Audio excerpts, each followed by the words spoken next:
Tell us about a most significant crisis in project management.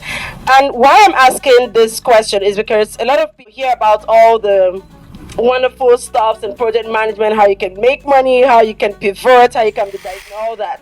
But they don't know that there are, of course, some that we have to deal with. Tell us about a most significant crisis. How did you navigate it? And what are the key learnings that you would like to share with me? Okay, Cindy, thank you for the question, because as a project manager, there's always going to be challenges regardless of what you're doing. Going to go how you plan it to go. There's always going to be something that happens. I left my role with the company that paid for my master's certificate, and I went into a new field, deploying ERP, enterprise resource planning software, which is your accounting, your production, your inventory, all that.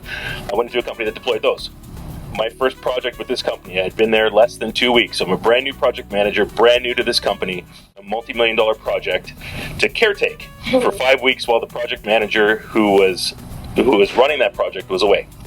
And during that time, and tried to force his agenda into the project. It was not on a statement of work. It was not something we were supposed to be doing, but he continued to try and force his agenda into the project. And I knew it wasn't right, and I knew that we shouldn't be doing this, and I spoke to the experts on my team just to verify that I was reading the situation correctly, and I was decision to stop the project. We were going to do no further work until we had alignment from the steering committee that this is what we were.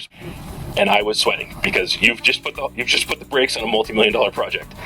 We had a meeting with the steering committee. We presented what the statement of work was, we were supposed to be delivering, and what we were being asked to deliver. The steering committee dismissed us lower level employees, and they had a discussion.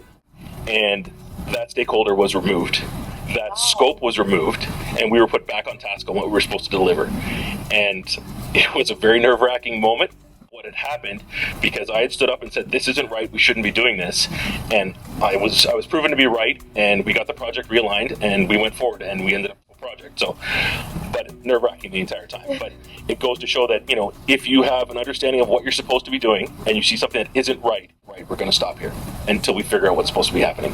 And so that was the that is fantastic. How many of us understands and realize? How many?